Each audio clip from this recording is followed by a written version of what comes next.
अरशद शरीफ case तहकीकात के लिए नई JIT तश्कील। रूस के सदर व्लादिमीर पुतिन का कहना है कि जौहरी जंग का खतरा बढ़ रहा है। और जानिएगा गैस की किल्लत की वजह से पैदा होने वाले मसाइल के बारे में। ये BBC उर्दू सर्विस है। उबैद मलिक से खबरें सुनिए। सुप्रीम कोर्ट में अरशद शरीफ कत्ल से मुतल्लिक अज़ खुद नोटिस की समाअत के दौरान अदालत को बताया गया है कि अरशद शरीफ कत्ल केस की तहकीकात के लिए स्पेशल JIT कायम कर दी गई है और वफाकी हुकूमत ने नई खुसूसी JIT की तश्कील का नोटिफिकेशन सुप्रीम कोर्ट में जमा करवा दिया है। मज़ीद तफसील शहजाद मलिक से।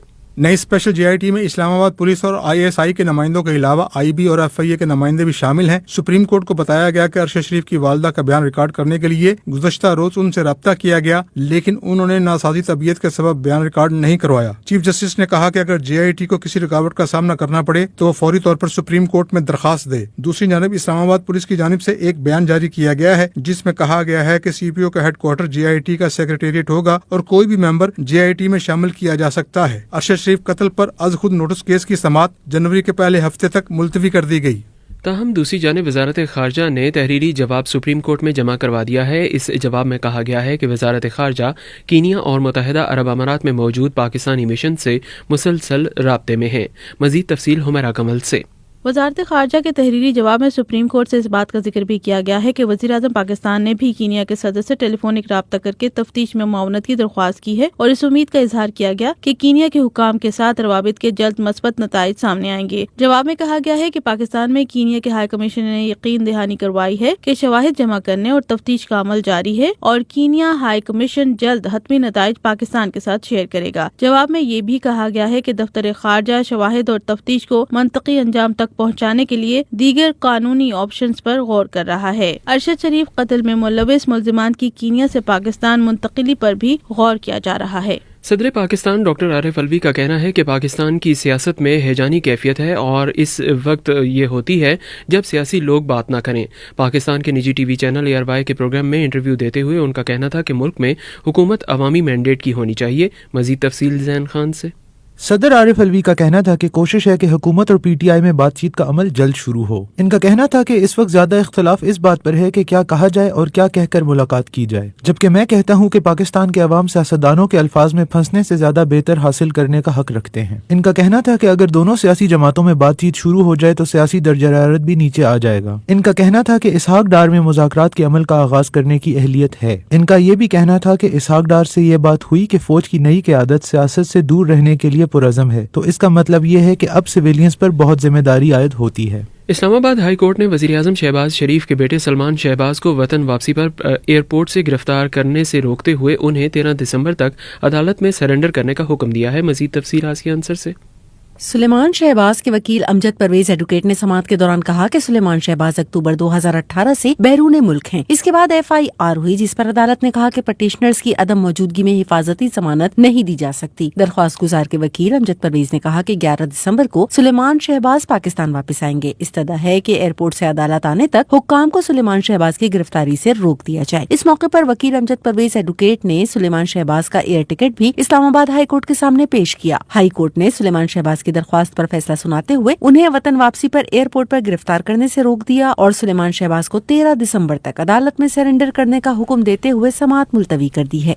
पाकिस्तान में सर्दी की शिद्दत में इजाफा होते ही सारिफीन को गैस की कमी का सामना करना पड़ रहा है। बढ़ती महंगाई में तवानाई के चंद रिवायती मुतबादिल तरीके भी जेब पर भारी पड़ रहे हैं। ऐसे मुश्किल हालात में लोग लकड़ियाँ और LPG या सिलेंडर की गैस इस्तेमाल करने पर मजबूर हैं। चंद लोगों ने कहा, जब बच्चे जाते हैं स्कूल पे तो बगैर नाश्ते के चले जाते हैं क्योंकि गैस का प्रेशर नहीं होता है, गैस नहीं होता है। मैं इधर बाजार में आया हूँ चूल्हा लेने क्योंकि सर्दी भी है, सर्दी का मौसम भी शुरू हुआ है और बहुत तकलीफ है। उस सिलेंडर का इस्तेमाल करते हैं और लकड़ियों का इस्तेमाल करते हैं। वही पुराने वक्त का टाइम आ गया। गैस की जो मीटर है ये सिर्फ बड़े नाम लगे हुए हैं। और दूसरी बात है यहाँ पर जो मकामी लोग हैं, यहाँ पर एक जंगल है, वहाँ पर जाते हैं तो मेरे घर का तकरीबन 25 दिन या 20 महीने ये मेरी लकड़ी चलती है। इधर से हम तो 21वीं सदी में रहते हैं, वही हम लोगों का स्टॉप है, वही लकड़ियाँ है। अभी लकड़ियाँ भी इधर से महंगे हो रहे हैं, तो आगे से जो सर्दी बढ़ जाएगा तो हमारा मुश्किलात भी बढ़ेगी। ये खबरें आप BBC उर्दू सर्विस से सुन रहे हैं।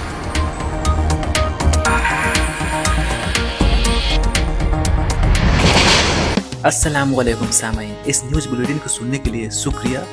اس طرح کی ऑथेंटिक نیوز سننے کے لیے آپ ہمارے دوسرے چینل کو بھی سبسکرائب کر سکتے ہیں۔ اس کے لیے آپ اوپر دیے گئے آئی بٹن پر چینل کا نیم پہ کلک کر کے ریڈائریکٹ ہو سکتے ہیں، یا پھر ڈسکرپشن میں دیے گئے لنک پر کلک کر کے آپ اس چینل پر ریڈائریکٹ ہو سکتے ہیں۔ آپ اس چینل کو بھی سبسکرائب کیجیے اور ऑथेंटिक نیوز سنیے۔ شکریہ۔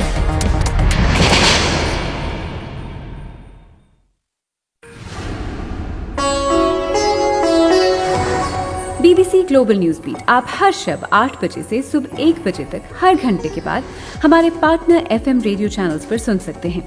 2.5 منٹ پر مبنی گلوبل نیوز بیٹ میں انٹرٹینمنٹ، سائنس، ٹیکنالوجی اور سپورٹس کے علاوہ ملکی اور بین الاقوامی خبریں شامل ہیں۔ گلوبل نیوز بیٹ بالخصوص نوجوانوں کے لیے ترتیب دیا گیا ہے۔ یہ خبریں آپ BBC اردو سروس سے سن رہے ہیں۔ ایران سے خبر شامل کرتے ہیں، جہاں ملک میں جاری مظاہروں کے دوران حراست میں لیے جانے والے محسن سہکاری نامی نوجوان کو سزائے موت دے دی گئی ہے۔ ایرانی انتظامیہ کی جانب سے محسن کو سڑکوں کو بند کرنے، ایرانی پولیس کے اہلکار کو زخمی کرنے اور دارالحکومت تہران میں مظاہروں کو ہوا دینے کا الزام لگا کر حراست میں لیا گیا تھا۔ یاد رہے کہ ایران میں کرد خاتون مہسا امینی کی ایرانی پولیس کے ہاتھوں مبینہ ہلاکت کے بعد سے جاری مظاہروں میں حراست میں لیے جانے والے مظاہرین میں سے محسن وہ پہلے فرد ہیں جنہیں سزائے موت دی گئی ہے۔ روس کے صدر ولادیمیر پوتن نے کہا ہے کہ جوہری جنگ کا خطرہ بڑھ رہا ہے، لیکن روس پاگل نہیں ہے اور جوہری ہتھیاروں کے استعمال میں پہل نہیں کرے گا۔ روسی صدر کا کہنا تھا کہ ان کا ملک جوہری ہتھیار صرف اسی صورت میں استعمال کرے گا اگر اس پر کوئی حملہ کرے۔ مزید تفصیل نازش فیض سے۔ روسی صدر پوتن روس کی سالانہ انسانی حقوق کونسل سے خطاب کر رہے تھے، جہاں انہوں نے یہ بھی کہا کہ یوکرین سے جنگ طویل ہو سکتی ہے۔ مغربی حکام کا ماننا ہے کہ صدر پوتن کو اس جنگ میں تیز رفتار کامیابی کی توقع تھی۔ فروری میں یوکرین پر حملے کے بعد سے روس کی جوہری صلاحیت پر کڑی نظر رکھی گئی ہے، تاہم صدر پوتن نے خبردار کیا ہے کہ یہ خطرہ بڑھ رہا ہے اور اس کو چھپانا غلط ہوگا۔ انہوں نے واضح کیا کہ روس کسی صورتحال میں پہل نہیں کرے گا اور کسی کو جوہری ہتھیاروں کے استعمال کی دھمکی بھی نہیں دے گا۔ پوتن نے کہا کہ روس کے پاس دنیا کے سب سے جدید جوہری ہتھیار ہیں۔ انہوں نے امریکی جوہری پالیسی پر تنقید کرتے ہوئے کہا کہ روس کے برعکس امریکہ نے اپنے جوہری ہتھیار دوسرے ممالک کی سرزمین تک پھیلائے ہوئے ہیں۔ روس اور یوکرین کی جنگ کے نتیجے میں سابق سوویت یونین کی چھوٹی سی ریاست جارجیا کی ایسی چاندی ہوئی ہے جس سے اس ملک کے حکام کو بھی توقع نہیں تھی۔ تقریباً 37 لاکھ نفوس پر مشتمل جارجیا کا ملک روس کی جنوبی سرحد پر واقع ہے۔ مزید تفصیل جانتے ہیں ساتھ سہیل سے۔ جنگ کے آغاز کے بعد سے ہزاروں روسی شہری نقل مکانی کر کے جارجیا پہنچے ہیں اور یہ روسی تارکین وطن اپنے ساتھ غیر معمولی رقوم بھی لے کر آئے۔ اس کا نتیجہ یہ نکلا کہ وہی ملک جس کی ترقی کی شرح جنگ سے قبل 5% تک تھی، اب 10% کے حساب سے ترقی کر رہا ہے۔ یاروسلاوا بیبچ جارجیا کی ٹبلسی اسٹیٹ یونیورسٹی کے انٹرنیشنل اسکول آف اکنامکس میں centre for research on macro economics کے ڈائریکٹر ہیں۔ وہ کہتے ہیں کہ روس سے بے پناہ پیسہ جارجیا میں آیا۔ ان کے اندازے کے مطابق جنوری سے اکتوبر کے درمیان 1.4 ارب امریکی ڈالر تک رقوم جارجیا لائی گئی، جو 2021 میں اسی دورانیے کے مقابلے میں 3.6% زیادہ ہے۔ پیسے کی اسی ریل پیل کی بدولت جارجیا کی کرنسی لاری امریکی ڈالر کے مقابلے میں 15% تک مضبوط ہوئی ہے۔ اور آپ کو بتاتے چلیں کہ کھیلوں کی دنیا میں اس وقت جاری ایک بڑے ایونٹ فیفا ورلڈ کپ 2022 میں آج ہونے والے میچوں کی اگر بات کی جائے تو آج کے دن میں 2 اہم میچز کھیلے جائیں گے، جن میں کروئیشیا کا مقابلہ برازیل سے اور نیدرلینڈز کا مقابلہ ارجنٹائن سے ہوگا، جبکہ ایونٹ کے جاری اس راؤنڈ میں گزشتہ روز 2 میچز میں موراکو اور اسپین کی ٹیمیں مد مقابل آئیں، جس میں میچ کے مقررہ وقت کے دوران کوئی بھی گول نہ کر سکی، لیکن فیصلہ پینلٹیز پر ہوا جس میں موراکو نے اسپین کو 3-0 سے شکست دے دی۔ تاہم دوسرے میچ میں پرتگال نے سوئٹزرلینڈ کو 6-1 سے شکست دی۔ اور کرکٹ میں آج ایڈیلیڈ میں آسٹریلیا اور ویسٹ انڈیز کے درمیان دوسرا ٹیسٹ میچ پہلے دن کا کھیل جاری ہے، جس میں آسٹریلیا نے ٹاس جیت کر پہلے بیٹنگ کا فیصلہ کیا ہے۔ ملکی اور بین الاقوامی دنیا کی خبریں اور سپورٹس کی چند خبروں کے بعد اب موسم کی صورتحال جانتے ہیں اسرار الحق سے۔ محکمہ موسمیات کے مطابق آج ملک کے بالائی علاقوں میں مطلع ابرآلود رہنے کے علاوہ بالائی خیبر پختونخوا، گلگت بلتستان اور کشمیر میں چند مقامات پر ہلکی بارش اور پہاڑوں پر ہلکی برف باری کا امکان ہے۔ تاہم پنجاب، بالائی سندھ اور خیبر پختونخوا کے میدانی علاقوں میں رات کے اوقات میں دھند پڑنے کی توقع ہے، جبکہ آئندہ 24 گھنٹوں میں بھی ملک کے اکثر علاقوں میں موسم کی یہی صورتحال برقرار رہنے کا امکان ہے۔ آج ریکارڈ کیے گئے کم سے کم درجہ حرارت سکردو -7، گوپس -4، گلگت اور کلام میں -3 ڈگری سینٹی گریڈ ریکارڈ کیا گیا۔